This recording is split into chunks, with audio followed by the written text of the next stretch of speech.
নিরামিষ একটা লাঞ্চের থালা শেয়ার করছি। প্রথমে ভাতের পাতে ছিল শাক, ডাঁটার শাক। এই ডাঁটার শাকের সঙ্গে ছিল পটল ভাজা আর লেবুটা ছিল না। শাক দিয়ে লেবু চিপে খেতে কিন্তু আমার ভীষণই ভালো লাগে। আর তারপরেই ছিল ডাল, আর ডালটা বাঁচিয়ে বাঁচিয়ে রেখে খাচ্ছি। সমস্ত আইটেমের সঙ্গেই ডাল তো লাগবেই নিরামিষের দিন, আর সাথে দেখো ঝুরঝুরে আলু ভাজা।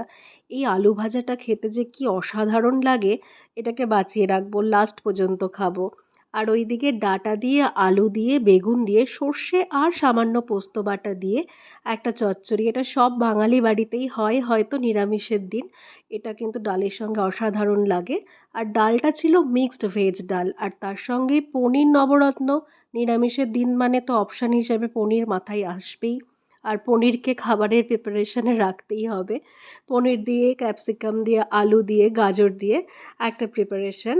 আর এর সাথে সাথেও কিন্তু ওই আলু ভাজাটা চাই, বাঁচিয়ে বাঁচিয়ে রেখে খাচ্ছি শেষ পর্যন্ত।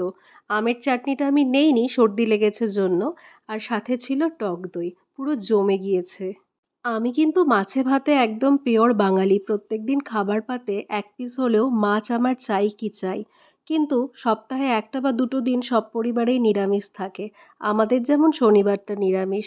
কিন্তু এইরকম ভালো মন্দ রান্না হলে নিরামিষও কিন্তু মন্দ লাগে না।